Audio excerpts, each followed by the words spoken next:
Hello,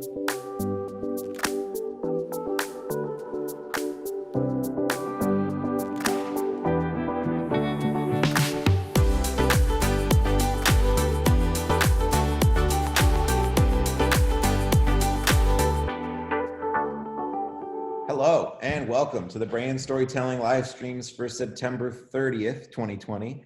I'm Drew Parkhill. Thanks for being with us. These live streams air every Wednesday, and our mission is to deliver the most timely and relevant information for our community of brands and their storytelling partners. These shows are designed for you, so please let us know how we can best serve this community by suggesting future topics and guests that would help you now as well as into the future. You can drop me a line. I'm Drew at BrandStorytelling.tv. We are going to take 2 weeks off, so now's the time to submit ideas for future streams as we reach our fall season. Excited to welcome this group today. We've got Angela Matusik from HP, we've got Marcus Petersell from Passion Point Collective, and a special guest host moderator for this, Mayim Bialik, will be joining us as well. If everybody's here, come on out. Hello, hello. Welcome, welcome. Hey. Mayim, I'm going to hand it over to you. Enjoy the conversation. Thank you so much. It's a pleasure to be here with Angela and with Marcus. I guess I wanted to, well, Angela, maybe you want to tell us about Dear Future Me, and we can kind of start there. Sure. Well, thank you for joining us today. I'm so excited to talk to my fellow brand storytellers about this project.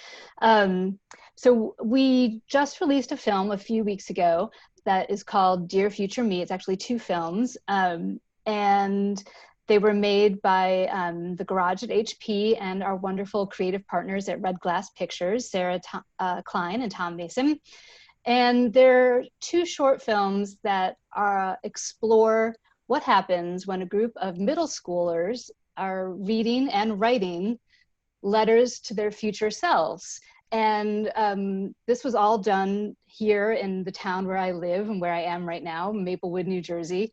And it's a really personal, local thing that came together, landed in our lap, but I think it really resonates so deeply with our ideas about like what happens in the future and also what we're going through right now. We recorded this in June in the middle of the pandemic, and it was by no means a normal time for any of the kids that we featured. So it was a wonderful opportunity. And I guess, Marcus, do you want to let us know sort of how you're connected? And then I'll circle back to Angela and talk more about the project. Yeah, so, what we try to do is we look at these films, and our whole MO is to treat them as films, not branded content. So many people think, oh, brands created content, it's branded content. It's just really a fancy name for a long commercial. And we're like, no, if we create great content, we deserve the same credibility as if a movie studio did it. Good content is good content. So what we do is try to create an ecosystem of promotion and marketing around the film and make sure it deserves the credibility, the eyeballs, and the exposure that any film does. So I have a great fun job.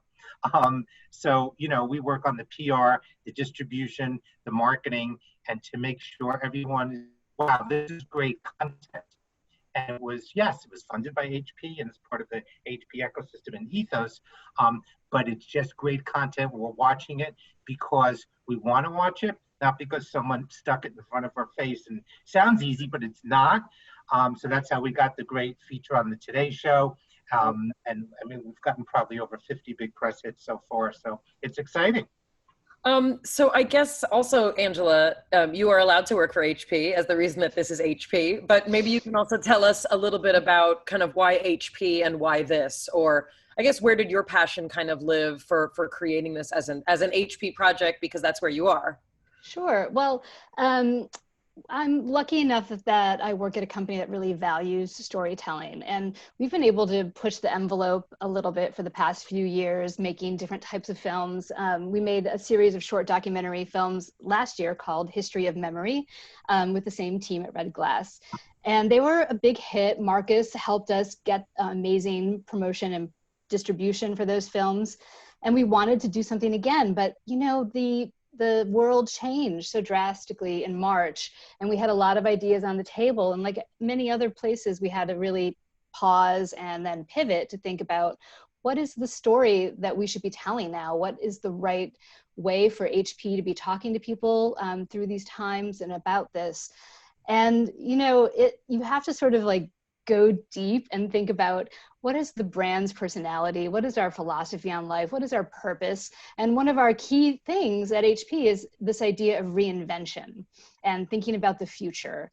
You know, we're an 80-year-old company, 81, but we still act like a startup in many ways, and we're a small, gritty little team. And I think this idea of this concept of thinking about who you're going to be down the road, imagining the world that you're going to be creating is so intuitive to who we are as a brand. And the other thing that we're very connected with more than ever, honestly, because of the way our kids are learning now, is education, right? So we had done some work, some journalism work about what teachers and students were going through with the remote learning and the struggles, you know, the digital divide problem in America. It's crazy. And we've got some, you know, wonderful programs that we are initiating. And this film, I think, just sort of puts like a hug around this idea of caring about the future, caring about kids and education, and really putting a spotlight on the focus of that. So. Well, and I guess maybe you can speak a little bit more to sort of, you know, that's the why HP of it, and sort of the why this now of it. Right. You know, besides sort of the challenges of doing this during COVID, which I do want to speak about, maybe you could first kind of talk about, I mean, I know what touches me, you know, about this right now. So, I mean, I'm also happy to share that. I have a 12 and an almost 15-year-old. And there's definitely this notion of, you know, there's a preciousness to this time when we're all kind of huddled together and we're all trying to figure out, you know, where we can go and what we can do and what new ideas we can generate, even within a family, within a house. Like, what do we spend our time talking about? Like, I think everybody's been sort of looking at this, and I think both of you can relate to that as well as parents. But I think that, you know, maybe you can speak a little bit, and maybe both of you could speak a little bit to sort of the why now of this, and what about the time that we're living in feels like a good time to have this sense of perspective. Yeah, you know, it's funny. I actually think, you know, they always say that trends happen in threes, but I think that is something even bigger in the zeitgeist that is about this idea of leaning forward and thinking about the future. We were making our films, you know, over the summertime. We were in post-production, and it was the same time that Billie Eilish released her single, "My Future," and I saw it, and I was just like, yes, that's totally it. She absolutely gets it. And I really think that it's because of this place where we are right now. And it's a little bit scary and uncertain. And, you know, I think that there's tons of anxiety that we're all feeling. Look, I'm going to get emotional talking about it, because seriously, when I first heard about this project, it's at my daughter's middle school. And they were asked to write letters to their future selves. And this was in May. We heard about the project. She hadn't seen her classmates in 2 months. And I was thinking about what the children were going through at our school, and then also the graduating seniors, these kids who would be finally getting to open these letters that they wrote 6 years ago when the world was a very different place. So I think that, you know, to have this sort of time capsule, it's a very rare opportunity where we are looking forward and looking back at ourselves as individuals, as ourselves as an audience, as a nation. It's such a pivotal time. And honestly, the way that the kids were able to speak about this far exceeded our expectations, you know, and Sarah and Tom are great interviewers. They really know how to draw people out of their shells and to talk to the camera in a really natural way, but they surprised us all with how honest and insightful they were, really. Marcus, do you want to maybe weigh in a little bit, either as a human or in your professional capacity, about sort of why this, you know, strikes a chord for us right now? Yeah, when this happened, for all of us as content creators, the first thing I thought about was, this will never happen again. This is a moment in time, and it needs to be captured. And then after, I was like, oh, great, we're going to go film a documentary about COVID. I pick up Variety, and there's 26 of them early development.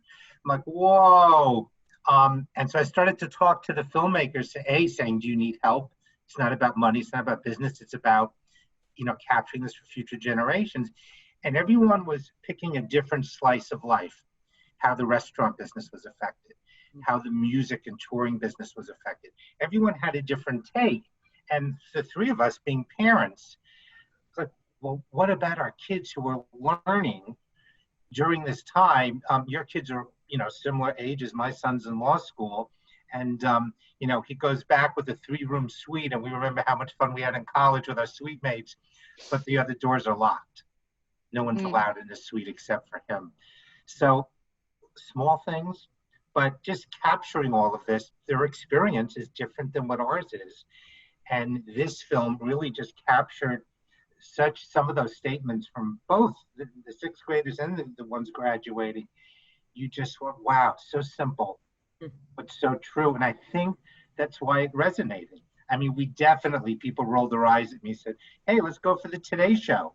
And they're like, you've no celebrities, no Oscar-winning director, you've got a brand. Yet. What are you thinking? Yeah, exactly. What are you thinking? I'm going, I think that they made a great movie. That's what I think. And they agreed.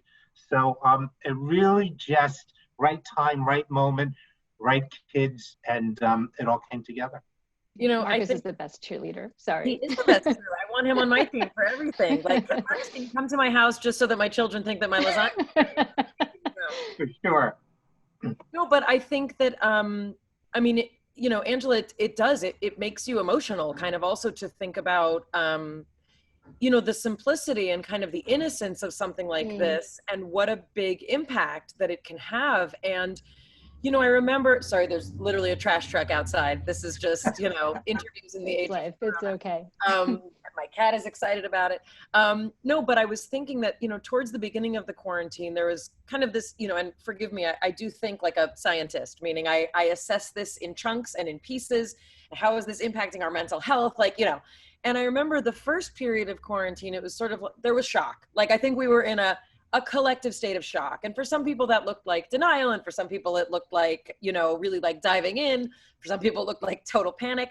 But there came this kind of second wave, which I feel like this is really kind of getting to the heart of when you're stripped down, when you don't have all the distractions, and when you can only play so many video games and you can only watch so many shows, you end up spending a lot of time in your head with yourself.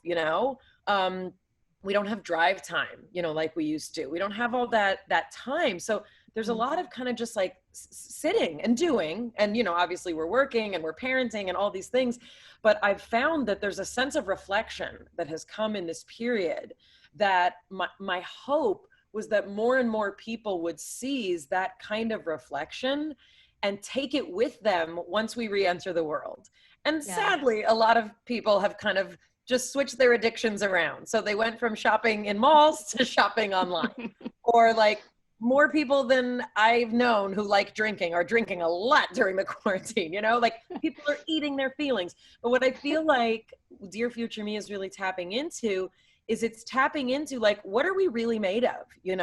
We're made of hopes and dreams. And that doesn't change whether it's 1950 or 2050 or 1050. And I think like, that's what's so sweet about the success of this in terms of the platforms that it's found. And like, just people like me who might not have heard about it, getting to hear about it and be part of it. It really is kind of, it's focusing on what we're all like, we're that 12-year-old. We are that 12-year-old. Right. And I think actually, if you look at fiction, you'll see middle schoolers are often the heroes, right? Like 12-year-olds are very popular. I'm sure you know this very well.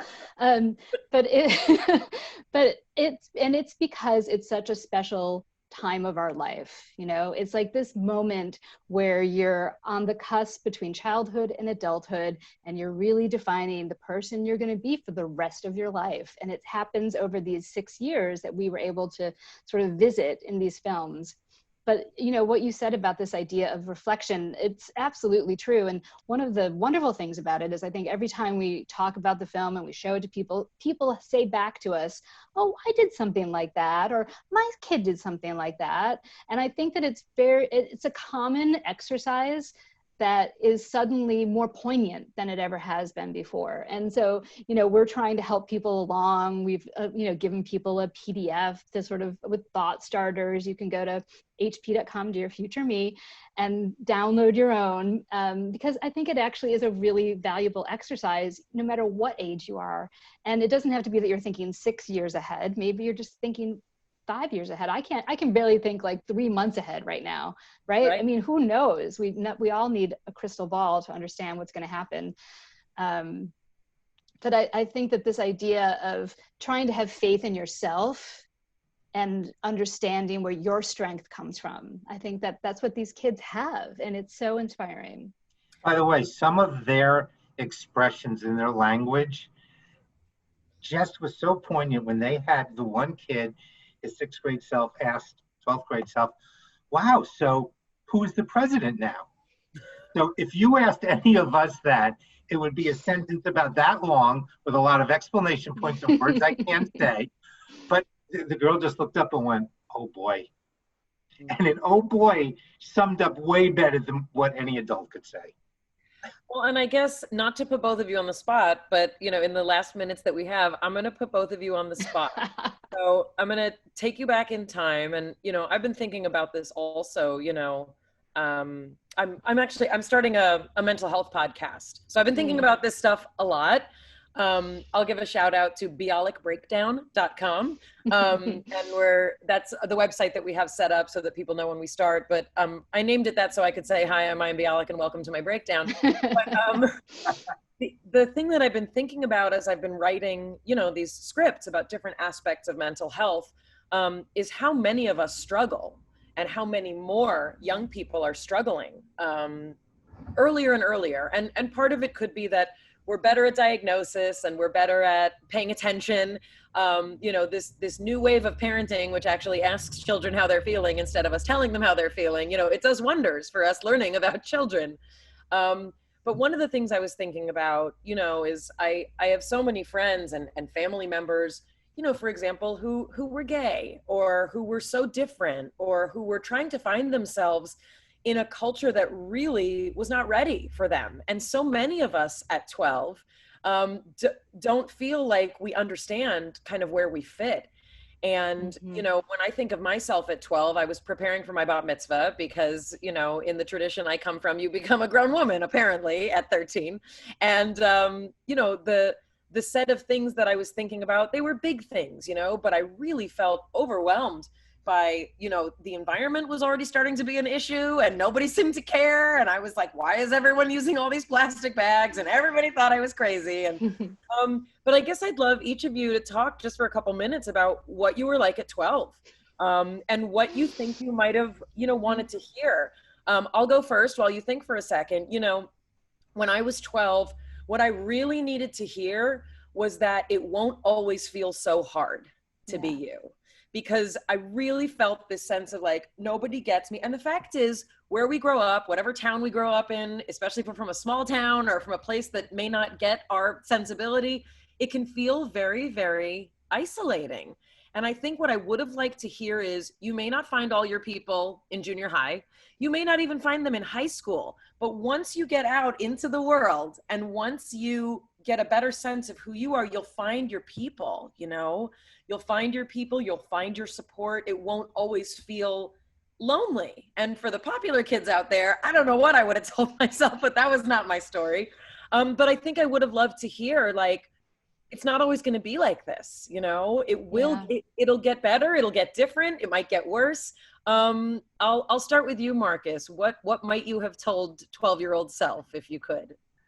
You stole it from me because I literally I was preparing for my bar mitzvah. So there was a lot of pressure between Hebrew school and the fancy Hebrew school that was reformed. Everyone went to. My parents didn't want to spend the money, so they sent me to the religious one. And I'm like, oh my God. this is way too hard for me. And between that and like soccer and band, and it was just a lot because you made that transition from elementary to junior high where you're doing all these things. But I remember the cool kids table. I can tell you their names. And I was like, wasn't allowed to sit there. I was allowed to sit at the table next to the cool kids table. So I was like a bee, but at least I was there, and I kept looking at them going, you know something, you're better looking, and maybe you've got more things and more this and more that, but we'll see where you're all going to be like in 20 years. And as you know, you go to the reunions, some of them I'm like, ha, look, you've made nothing of your life. Some are just where I am. And there's this one kid, Brad, who's always obnoxious. I'm like, you're never going to amount to anything. And that was Brad Gray, who became chairman of Paramount Pictures. So he did okay, and may he rest in peace, actually. But it was just all of that pressure of just where do you fit in, and who's your group, and who's your, and you're kind of, you know, possessed. That's all you're thinking about, which is a shame. But I just think it's natural. And it looked like the kids in this film didn't really, I don't know, they just seemed more real for some reason. I remember being back in being that young. Yeah. Angela, what table did you sit at? Well, I have to tell you, my 6th grade year could be a script. It was a very volatile year in my family, and we moved a lot. So I was constantly the new kid at 3 different schools in 1 year. And so that's what I think. But I think it was very grounding for me in a way that it set me up to probably become the future control freak that I grew into, because I learned that, you know, this is what I would say: when you're in charge, it's going to be so much better. And that's the sort of my approach to parenting in a way. You know, our daughter Isadora is in one of the films. That she's a 6th grader. And I often look at her and how confident and happy and curious, and, you know, what she's able to do and be creative at her age. Whereas I felt like I was barely keeping my head above water that whole year. And I feel so proud that we're able to give her the stability she needs to sort of find out who she is. And that's, you know, like in some ways, like I think my 6th grader self made myself the mom that I am today. I love that. That's really beautiful. And I think that also, you know, it speaks to some of the anxiety, you know, that we feel as parents when we can't make it right. And I think that's also what Dear Future Me kind of reminds us also, that we still have to have perspective. And, you know, it's been this way since the dawn of humanity.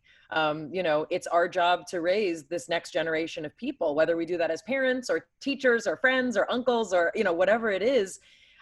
We're passing on what we've got. And, you know, I really want to say, getting a little emotional, there it is.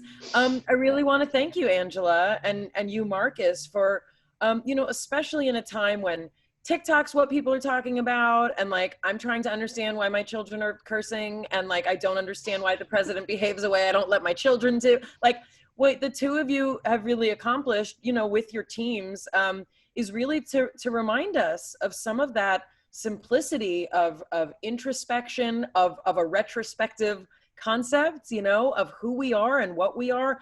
And I think especially, you know, a lot of my 12-year-old self is being activated by our country right now. I want a tantrum and I want to throw things. And I feel like we're all in this like suspended potential puberty, and I don't know what's going to happen next. So really, really inspired. And you've inspired me to do this with my kids, and especially it's the Jewish New Year. So this is I'm so glad. We have all the feels, and I'm gonna do it with them. I think it's time, and I think it's really important. So I really just want to thank you, and you know, very curious. Like, I want to know, is this gonna be like a new thing that you do at HP, Angela? You try and keep getting things on the Today Show. Like, what do we have next? Yes. No pressure. Once the bar is set, we always go higher, right? Right. Of course.